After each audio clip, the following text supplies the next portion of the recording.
हाय viewers, today और topic is matter. इसको उर्दू में मादा कहते हैं।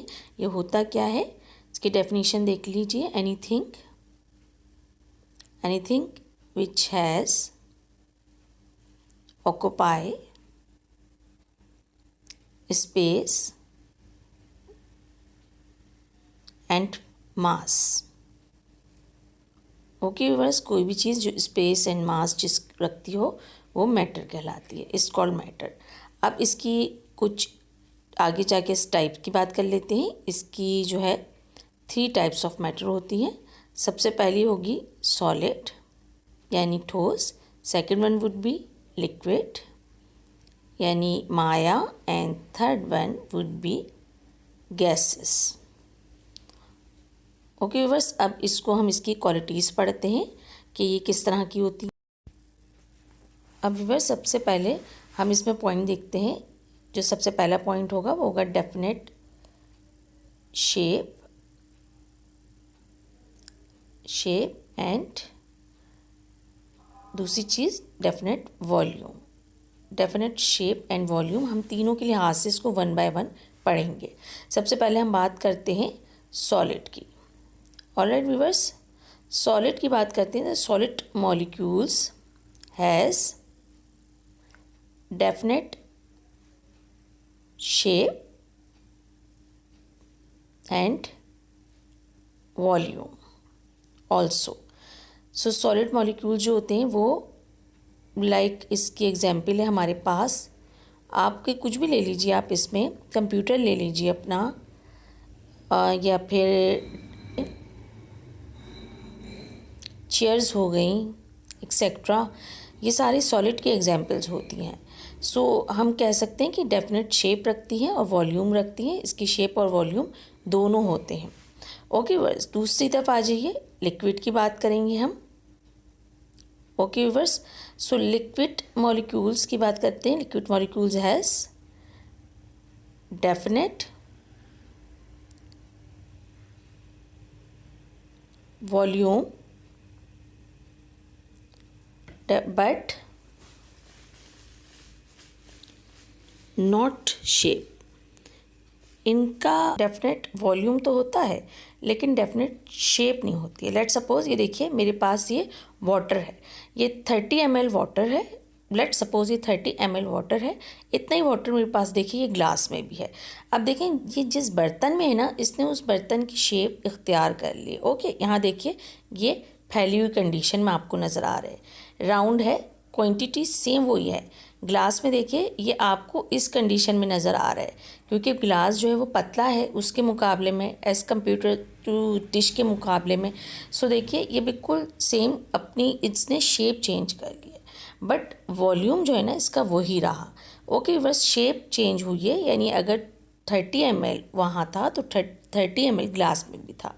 अब तीसरी कंडीशन पे आ जाइए व्यूअर्स। तीसरी जो होती है हमारे पास वो होती है गैसेस। गैसेस क्या होती हैं? गैसेस के अंदर हम शेप और वॉल्यूम के हवाले से बात करें, so gases molecule has neither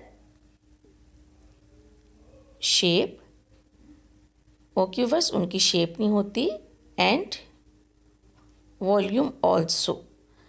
example इसकी आप कोई सी भी गैस ले लीजिए, लाइक हीलियम ले लें, आप एयर ले लें, कुछ भी गैस ले लें। सो इनकी ना तो शेप होती है और ना ही प्रॉपर कोई इनका कोई वॉल्यूम होता है। ओके बस, तो हमने डेफिनेट शेप एंड वॉल्यूम के लिहाज से इन तीनों की स्टेट की कंडीशन पढ़ी। अब आगे देखते हैं। अब हम प्रॉपर्टी की तरफ आएंगे। दूसरी प्रॉपर्टी जो होगी वो हमारी तीनों के लिए वो है रिजिड। रिजिड मीन्स होता है होल्डिंग टाइटली, यानी इनमें सख्ती से एक दूसरे को जकड़ा हुआ हो। सबसे पहले हम सॉलिड की बात करेंगे। So solid molecules are rigid. Okay viewers, solid के जो मॉलिक्यूल्स होते हैं वो रिजिड होते हैं, एक दूसरे के साथ बाउंड होते हैं, टाइट होते हैं, एक दूसरे के साथ टाइटली होते हैं। दूसरे नंबर पे आइए, लिक्विड की तरफ आते हैं हम। So liquid molecules are not rigid. ये एक दूसरे के साथ बाउंड नहीं होते, मूव कर सकते हैं, फ्लो कर सकते हैं। अब आइए गैसेस पर। So gases molecules are not rigid, ये तो बिल्कुल ही रिजिड नहीं होते, बल्कि बहुत ज़्यादा फ्रीली मूव करते हैं। ओके व्यूअर्स, ये तो बिल्कुल टाइट नहीं होते हैं। अब व्यूअर्स, इसमें हम नेक्स्ट पॉइंट की बात करते हैं, जो कि हमारा थर्ड पॉइंट होगा, और वो होगा अकॉर्डिंग टू वाइब्रेशन। ओके, यानी कि इसमें ये कैसे वाइब्रेट करेंगे तीनों। सबसे पहले सॉलिड की बात करते हैं। सो सॉलिड मॉलिक्यूल्स के जब हम बात करेंगे तो हम ये कह सकते हैं solid molecules can only vibrate. Okay, ये जस्ट वाइब्रेट कर सकते हैं, ओनली मूव नहीं कर सकते। लिक्विड पे आइए। सो हम लिक्विड के बारे में ये कह सकते हैं कि लिक्विड मॉलिक्यूल्स कैन मूव, ये मूव कर सकते हैं with in the boundary, with in the boundary of the vessels, यानी कि जस्ट बाउंड्री के अंदर ही ये मूव कर सकते हैं। मूव करेंगे कहाँ पे? एक बाउंड्री में। अब गैसेस की हम बात करते हैं तो हम ये कह सकते हैं गैसेस में कि gases molecules can move freely in the available space। Okay viewers, इनको जो भी स्पेस होगी उसमें अवेलेबल स्पेस होगी और फ्रीली मूव करेंगे। ऑलराइट व्यूअर्स, अब नेक्स्ट बात करते हैं हम आगे पॉइंट की। सो ये हमारा हो जाता है फिक्स्ड पोजीशन के हवाले से। ओके, नंबर 4.1 हम इसको कह सकते हैं। सो इन स्टेट्स में क्या होगा, सबसे पहले बात करते हैं हम सॉलिड की। सो हम ये कह सकते हैं कि solid molecules remains fixed at their position। Okay viewers, यानी कि ये फिक्स्ड होते हैं। लिक्विड की बात करते हैं, लिक्विड मॉलिक्यूल्स की। सो liquid molecules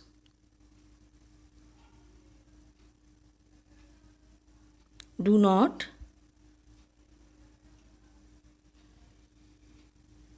remains fixed at their fixed at their position। Okay, ये यानी फिक्स नहीं होते हैं बल्कि मूव करते हैं। गैसेस की बात करते हैं हम। So gases molecule do not remains fixed their position। Okay viewers, so हम ये कह सकते हैं कि गैसेस मॉलिक्यूल फिक्स नहीं होते बल्कि फ्रीली मूव करते हैं। लिक्विड भी फिक्स नहीं होते, ये भी मूव करते हैं, लेकिन सॉलिड बिल्कुल फिक्स्ड होते हैं, टाइटली होते हैं। ऑलराइट, और अब हम बात करते हैं फिफ्थ पॉइंट की। सो ये हमारा होगा according to force of attraction. तो हम कह सकते हैं इंटरमॉलिक्यूलर फोर्स। ओके, इन तीनों में कैसी होगी? Force of attraction. इसके हवाले से हम तीनों का देखते हैं। सबसे पहले हम बात करते हैं सॉलिड की। So inter molecular force of attraction in solid कैसी होती है? जब हम बात करेंगे आर, हम ये कह सकते हैं वेरी स्ट्रॉन्ग, बहुत स्ट्रॉन्ग होती है अट्रैक्शन। लिक्विड की बात करते हैं। सो यहाँ पर intermolecular force of force of attraction, मैं इसको सिंपल फोर्स ऑफ अट्रैक्शन लिख रही हूँ, आर लेस स्ट्रॉन्ग। इसको आप मॉडरेट भी कह सकते हैं, यानी दरमियाने दर्जे की होती है, फ्लो कर सकते हैं। गैसेस की बात करते हैं। सो गैसेस में जो इंटरमॉलिक्यूलर फोर्स ऑफ अट्रैक्शन होती है, force of attraction are very weak, बहुत वीक होती है, बहुत कमज़ोर होती है। अच्छा, वो किस तरीके से होता है, हम थोड़ा सा मॉलिक्यूल्स का इसका बना के देखते हैं। इंटरमॉलिक्यूलर अट्रैक्शन के हवाले से ये जो आपका इसमें देखिए वेरी स्ट्रॉन्ग है, इसमें लेस स्ट्रॉन्ग है, इसमें तो बहुत ही वीक है फोर्स ऑफ अट्रैक्शन। मॉलिक्यूल्स का थोड़ा सा इसका स्ट्रक्चर बना के देखते हैं। Let's have a look. ये सॉलिड है, सॉलिड के मॉलिक्यूल्स देखें कितने करीब करीब होते हैं। अब इनके दरमियान गैप ही कितना कम होता है, ना होने के बराबर होता है। ओके, ये इतने क्लोज होते हैं एक दूसरे से, टाइटली होल्डिंग होते हैं सॉलिड के मॉलिक्यूल्स। अच्छा, अब आप दूसरे नंबर पे आ जाएं, लिक्विड के मॉलिक्यूल्स। ये भी एक सीक्वेंस में तो हैं, लेकिन एक दूसरे से थोड़े से फासले से हैं। इतनी इनके अंदर अट्रैक्शन नहीं है जितनी सॉलिड में है। ओके, ये लिक्विड की बात करिए हमने। अब आप गैसेस में आ जाएं, तो गैसेस के मॉलिक्यूल्स देखें एक दूसरे से कितना दूर हैं, कितने फासले पे होते हैं और रैंडम मूव करते हैं। कहीं पर भी ये देखिए मूव कर सकता है, कहीं भी मूव कर सकता है, कहीं भी मूव कर सकता है। सो इनके दरमियान तो फोर्स ऑफ अट्रैक्शन बहुत ही वीक होती है, ना होने के बराबर होती है गैसेस में। ओके व्यूअर्स, अब हम नेक्स्ट पॉइंट की तरफ आते हैं। नंबर 6 हमारा जो पॉइंट है वो होता है, इसमें फ्लो होता है ये, यानी फ्लो या बहाव इसका कैसा होता है। तो हम ये कह सकते हैं सॉलिड में कि solid molecules can not flow. Okay, ये फ्लो नहीं कर सकते। Liquid molecules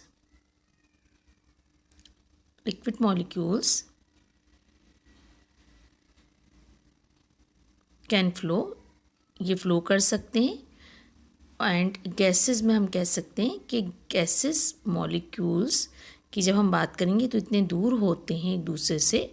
so gases molecules can flow, ये तो बड़ा इजीली फ्लो कर सकते हैं, बड़ा फ्रीली। सॉलिड नहीं करते क्योंकि होल्डिंग टाइटली होते हैं, तो और लिक्विड जो होते हैं वो कर सकते हैं बिल्कुल, लाइक आपका वाटर हो गया, कुछ भी लिक्विड फॉर्म में हो गया। एंड गैसेस तो बड़े फ्रीली करते हैं, लाइक हीलियम हो गई, आपकी नियॉन हो गई, एयर हो गई, एयर गैसेस का मिक्सचर है।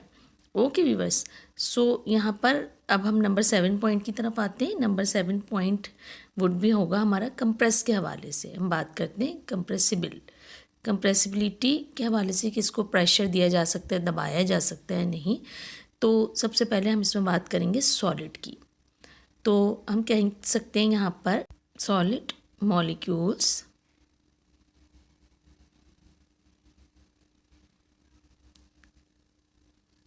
Slightly compressible. ओके, बहुत बहुत माइनर, बहुत स्लाइटली, बहुत कम होते हैं कंप्रेसिबल, वरना तो नहीं होते। देखिए इनकी शेप किस तरीके से होती है, एक दूसरे से देखिए कितने जॉइंट हैं। यहाँ पर फोर्स ऑफ अट्रैक्शन कितनी ज़्यादा है, होल्डिंग टाइटली होते हैं, बहुत क्लोज होते हैं एक दूसरे से। ओके वर्स, सॉलिड के मॉलिक्यूल्स। दूसरी तरफ आइए, जब हम लिक्विड में बात करते हैं कंप्रेसिबल होने की, सो हम ये कह सकते हैं कि लिक्विड मॉलिक्यूल्स और ऑल्सो इनके बारे में भी कह सकते हैं कि स्लाइटली कंप्रेसिबल।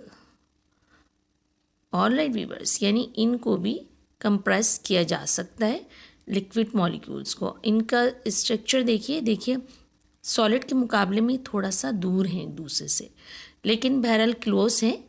इनको आप कंप्रेस कर सकते हैं एज़ कम्पेयर टू सॉलिड, आप इसको ज़्यादा कंप्रेस कर सकते हैं।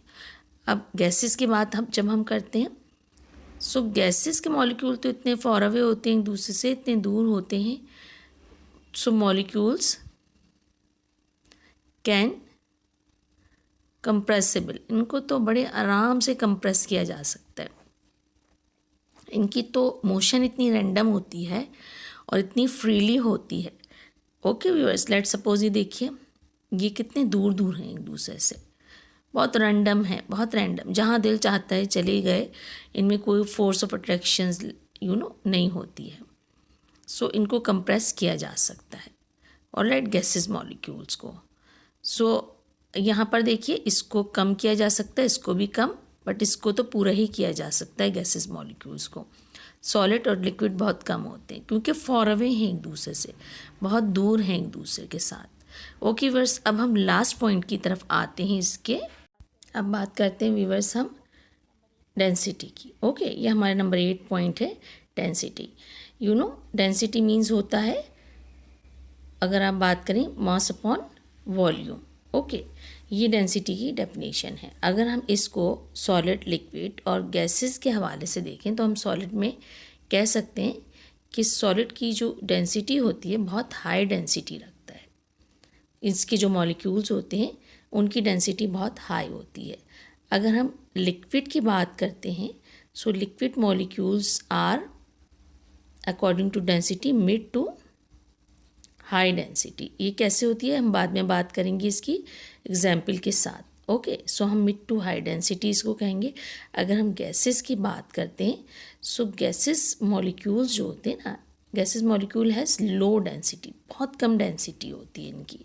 ओके, अच्छा, आप सबसे पहले तो आ जाएं सबसे पहले पॉइंट की तरफ कि जब हम सॉलिड की बात करते हैं, सो यहाँ पर देखिए आयरन है हमारे पास। लेट सपोज कि आपका सॉलिड फॉर्म में है, मैं इसको सिंपल एस की फॉर्म में लिख रही हूँ। ओके व्यूअर्स, सो इसकी जो डेंसिटी है, इसकी डेंसिटी 7870 किलोग्राम पर मीटर क्यूब होगी। ओके, यानी इतनी ज़्यादा होगी। अब अगर यही चीज़, यही कंडीशन जो है लिक्विड फॉर्म में हो, सो उसकी डेंसिटी देखें इससे कितनी कम हो जाती है, 6980 किलोग्राम पर मीटर क्यूब हो जाती है। सो देखिए हम ये कह सकते हैं कि density of solid is greater than to density of liquid. Okay, यहाँ पे देखें सॉलिड की ज़्यादा है और लिक्विड की कम है। ऑलराइट व्यूअर्स, अब आगे देखिए जब हम बात करते हैं वाटर की, अब हम दूसरी चीज़ बात करें मिड टू हाई वाली, तो यहाँ पे इसकी डेंसिटी वाटर लिक्विड की 1000 होती है। ओके, 1000 किलोग्राम पर मीटर क्यूब होती है। ओके, अब होता क्या है, जब वाटर सॉलिड फॉर्म में होता है ना, आपका सॉलिड फॉर्म में, आई मीन आइस की फॉर्म में, बर्फ़ की फॉर्म में इसको ले लीजिए, तो इसकी जो डेंसिटी होती है वो उस वक्त 917 किलोग्राम पर मीटर क्यूब होती है। यानी अब डेंसिटी इसकी कम हो गई, नहीं, मिड टू हाई हमने इसलिए इसको कहा था। सो यहाँ पर हम ये कह सकते हैं कि जब सॉलिड और लिक्विड की बात करेंगे तो डेंसिटी ऑफ आपकी जो लिक्विड है ना, ये डेंसिटी ऑफ सॉलिड यानी लिक्विड की ज़्यादा है, is greater than to solid. Okay बस, अच्छा, अब तीसरे पे आप आ जाइए। हमने बात करी पॉइंट की, तीसरे की गैसेस की बात करें। वाटर है, अगर लिक्विड फॉर्म में होता है तो देखें 1000 होती है इसकी किलोग्राम पर मीटर क्यूब। ओके, अच्छा, अब यहाँ अगर जो एयर होती है ना आपकी, जो कि मिक्सचर होती है गैसेस का, सो इसकी जो डेंसिटी होती है वो इतनी कम होती है, 1.2 किलोग्राम पर मीटर क्यूब होती है। हमने कहा था ना गैसेस लो डेंसिटी रखती हैं। ओके व्यूअर्स, तो देखिए इसकी डेंसिटी कितनी कम होगी, तो हम ये कह सकते हैं कि liquid density is greater than to density of gases density. Okay, इसको मैं सिंपल डेंसिटी को डी से जाहिर करा है मैंने यहाँ पर। सो देखिए आपकी इसकी कम होगी और उसकी इतनी ज़्यादा होगी लिक्विड की। सो यहाँ हमारा टॉपिक ख़त्म होता है। अपना बहुत ख्याल रखिएगा। You have to